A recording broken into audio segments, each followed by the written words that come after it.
well, it's not too cold out, just besides the wind and everything. I'm gonna go ride down to this spot, set up a couple nice time lapses quick.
Alright, got that quick feeble clip.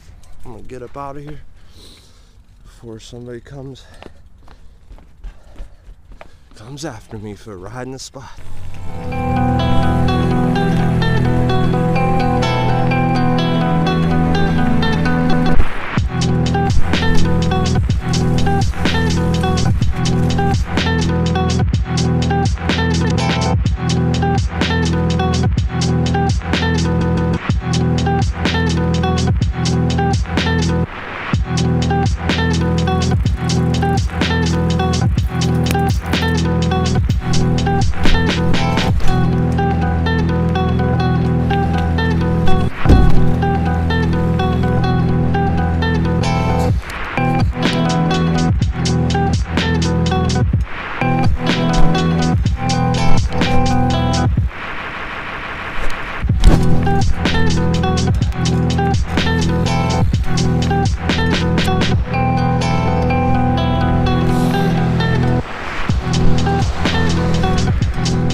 Alright, so I wanted to let you guys know that this is probably the best action camera you're going to get for under $100. And why I chose this one is because it's got pretty good audio. The microphone doesn't have no buzzing or hissing noise like some of the other ones. And the footage is always weird looking on those. This gives a more natural look, and it's got a Sony sensor, which is awesome. But yeah, now the sun's coming out and everything. It's pretty nice out. I'm at this pretty sweet spot. You guys probably seen it before in past videos and stuff. This nice little curved rail here. Pretty nice. And there's one here for the other side too, if anybody left-hand pegs wants to do it.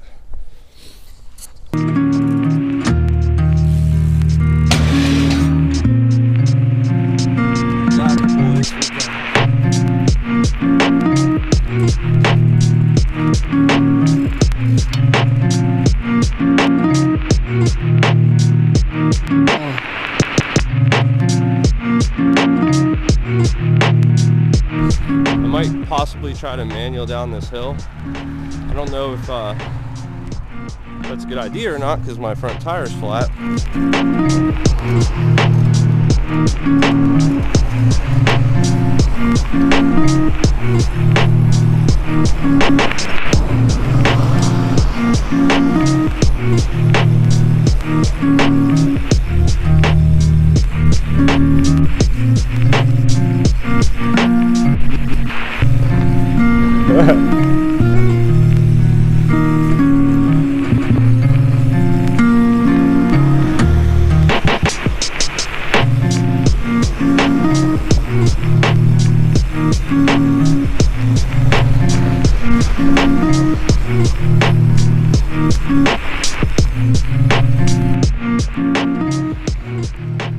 Alright, I think I'll walk the rest of the way.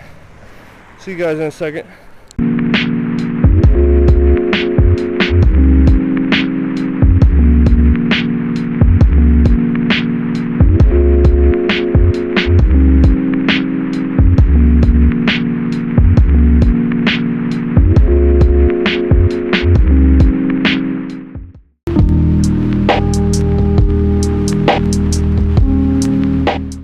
I'm going to quickly talk about editing programs and let me turn this light on. Editing programs and how to cut your clips together in a timeline to make your video. Okay, so here we got the camera. This is the Xiaomi Yi. This is what I film most of today's video on, and I'm filming this on an iPhone right now. There's two ways that you can get the footage from this onto your computer. Either you can just plug this in with a USB, or you could take out the SD card and put it in a card reader, like this.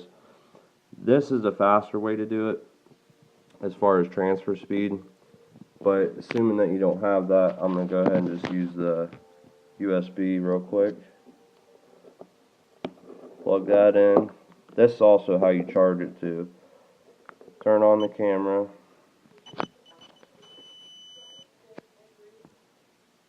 This would focus right there.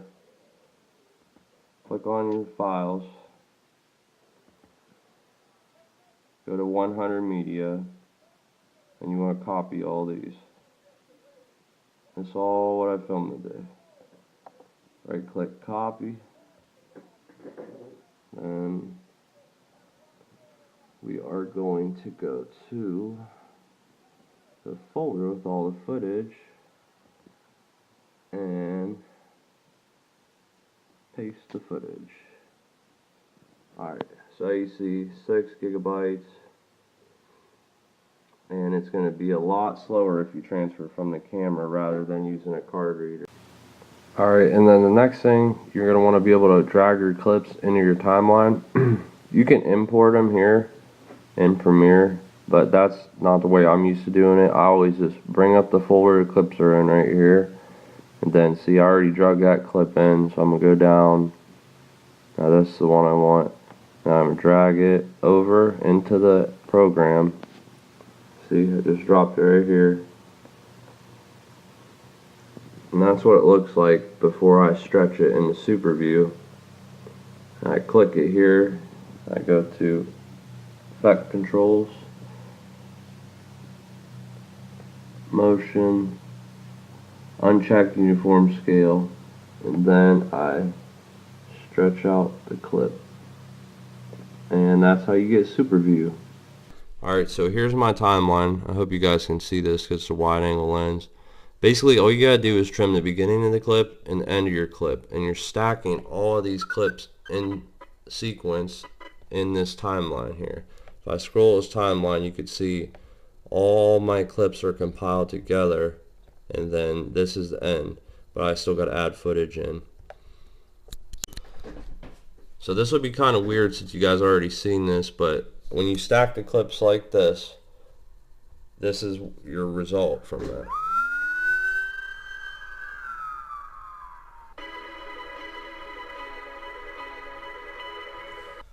So yeah guys, don't worry about having a fancy editing program or anything. You could use iMovie, Windows Movie Maker. Those are both 2 free editing softwares.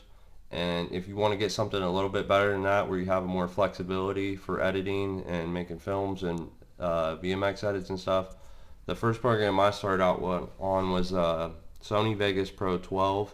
That's a good program, very reliable, easy to learn, easy to use. Then now I've moved up to Adobe Premiere Pro, and there's reasons that I like Sony Vegas over Premiere, but Premiere's got more flexibility for what I'm doing. So I could probably recommend Adobe Premiere Pro, but if you're just starting out, Sony Vegas is fine. And of course, there's a bunch of other things I could cover in this video too, about getting the right angle and setting up your shot and everything. And I'll probably touch shortly on this in this video. So first off, you got your long lens shots. Those are good for run-ups to spots, filler clips, cinematic shots. And then most of the time when you're filming like a rail clip or a ledge clip, you need a fisheye lens, and you want to be at the lowest angle in the middle of the shot, so your rider's coming in from the right of the frame and leaving the left of the frame. So you're like tilting the camera, but you're not really moving it, you're just tilting the front of the camera. And fisheye is pretty important key for action sports filmmaking and BMX and skateboarding, so definitely having a wide angle lens is awesome. And you can put wide angle lenses on your iPhone too, so like I think Death lenses, they make awesome iPhone lenses. I can recommend those. I've used one before and they look amazing. So they almost give you like a camcorder fisheye look, so you guys might want to try one of those out. I will link it in the description below if you want to check them out. Yeah, that's why I recommend the Xiaomi Yi camera, because you're already getting a built-in fisheye lens. It's wide angle and you can get easy shots with this camera, and I'm totally satisfied with the image quality, and I believe you guys will be too. So definitely check this camera out if you're on a budget and want to start a YouTube channel. This camera only costs $81 new, and you can get other accessories for it like cases and everything, but they're not required because it has a tripod mount on the bottom, which most action cameras you have to have it in a case to be able to mount it on tripods and stuff. So that's a huge plus for this camera, and I think the audio is pretty good. Don't get something like the SJ cam, because I've heard the audio from this and it's got like a buzzing noise. This has clean audio, but if you use the Wi-Fi while you're recording with this camera, then you get some interference noise and stuff. So definitely shut the Wi-Fi off before you start recording.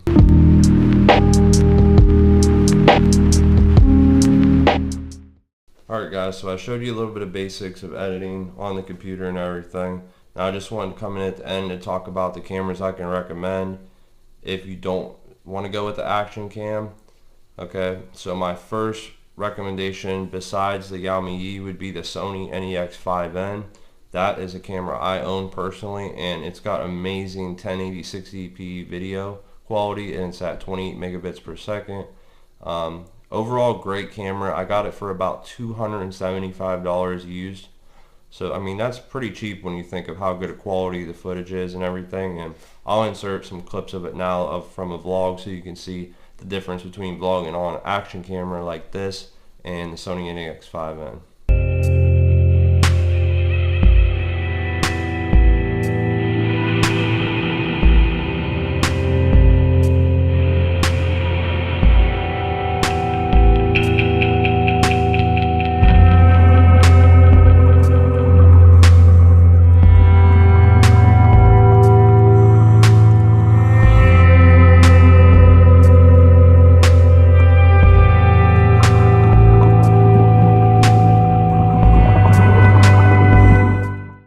Alright, so that's what the Sony NEX5N looks like.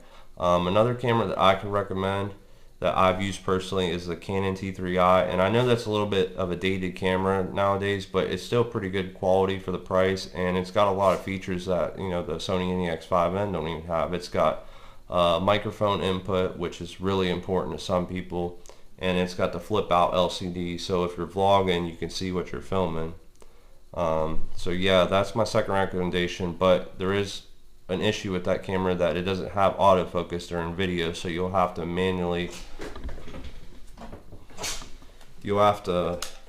manually focus your shots with that, something like with a kit lens, but still good image quality.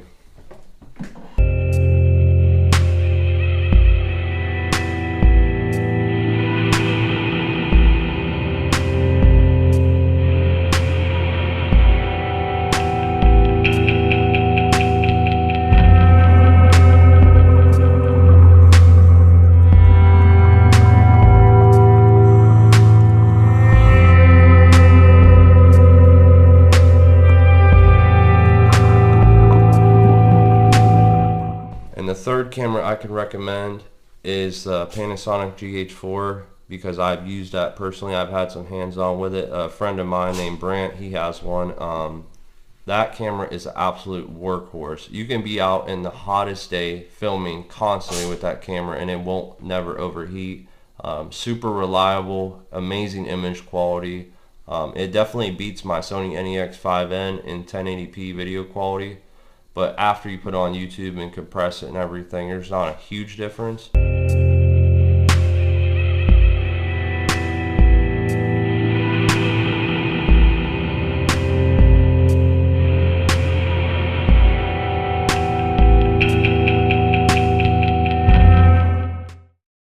But that camera costs like $1,000 or $1,400. So if you get the price to quality, you know, as you spend more, you're getting less and less.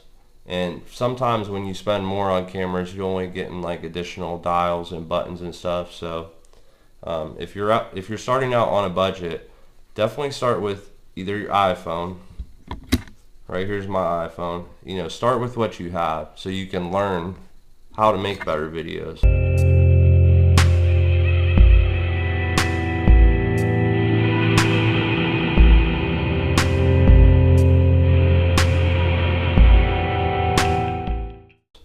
And if you got just the iPhone and the Xiaomi Yi, you'll be totally satisfied with the shots that you can get from just them two cutting back and forth. That's what I did in this video that you've already seen up to this point.